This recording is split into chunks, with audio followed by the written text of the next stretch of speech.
Assalamualaikum everyone, Ahmed Susi from CAIR, Arizona, and I want to take a moment of your time to talk about flying while Muslim. Some of you may have seen CAIR Washington's press release about two Muslim men who were removed from an Alaskan airline flight, their first class seats, because of another passenger saw them text in Arabic and reported it as some dangerous situation. The treatment of these two gentlemen was absolutely egregious, and it is the definition of Islamophobia, right? Discrimination because of their religion. I recommend that you all check out this press release, because once you see the actual details of this event, it will make your head spin. Just a couple of examples to me that just highlight the ridiculous nature to what the offense was. Remember, it's texting in Arabic. We're not even talking about doing a travel dua or praying in your seat. It is literally texting in Arabic. What happened to them is the whole flight had to be deboarded. One of them went to the restroom beforehand, and they actually took out the restroom tank to check the contents of it. And once the situation was rectified, they were actually separated on two different planes to go to their destination. All this because someone saw them text in Arabic.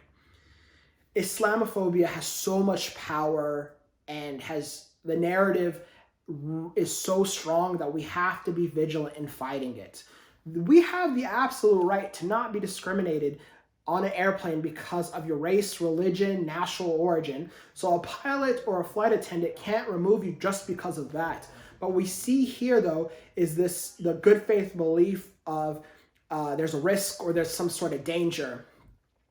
It shouldn't be the case that texting in Arabic is a danger, but because of the narratives that are being pushed, unfortunately in this situation it was. Now, thankfully, they partnered with CAIR Washington, and CAIR Washington is demanding some, not only apology, but change. And I think that's the most important lesson here. Yes, sometimes there's going to be cases where we need to sue to enforce the right, that it was so egregious that we need to enforce the right. But you're not going to know that until after the situation happens.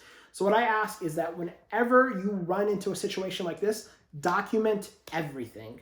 Always stay respectful, but get the name, get the badge number, ask why certain things are happening to you and not other people. What's the reasoning?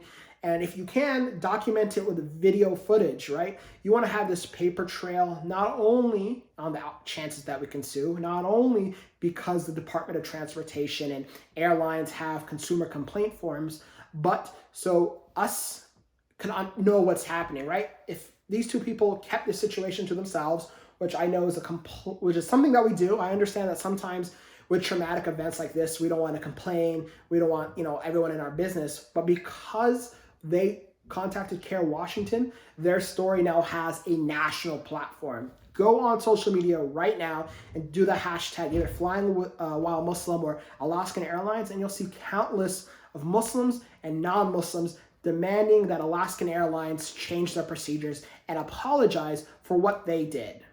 It is one thing that 2016 through 2020 has really shown CAIR Arizona, and I hope you all, is that the Muslim voice is loud, and we have to be on the front lines of demanding change.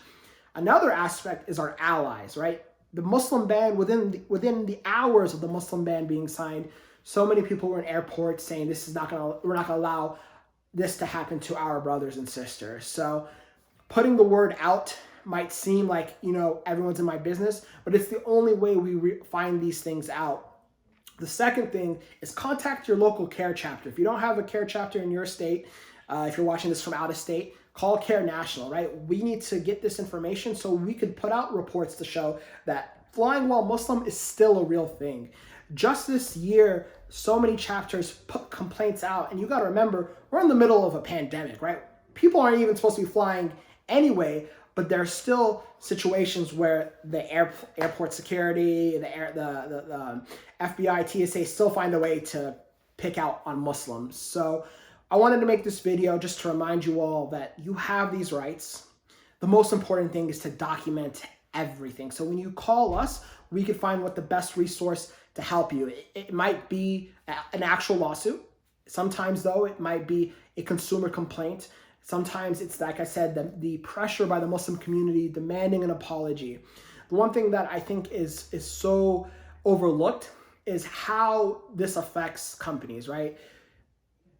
Alaskan Airlines is probably going to think twice when someone makes a complaint that someone's texting in Arabic, right? That shouldn't be enough to tip the scale to say, okay, we need the full, SEAL Team 6 here to do a full, search because someone's texting in Arabic, right? That is completely ridiculous. And what this shows is when there's enough people to demand change, companies will listen. There's so much power not only in the voice, but through the dollar. And I understand there might not be as many options to fly as, where you get your groceries or something like that. But there is that public pressure. It is a tool. And I just ask that if something happens to you, document it. And if you don't feel to put it out there, contact at least the CAIR chapter so we can assist you and get that data so we can go to the table and say, right now, we are not living up to the standard of religious freedom or equal protection under the law because we understand that this discrimination happens to more than just Muslims, right? It's not flying while Muslim, it's flying while brown, flying while wearing some sort of head covering, right? Our Sikh brothers and sisters face the same discrimination just because of how Islamophobia has warped the minds of people. So stay safe this holiday season. You shouldn't be flying anyway because of the pandemic, but if you do have to fly, I want you to equip yourself with the tools that you can handle yourself, and if you are discriminated, you know what to do.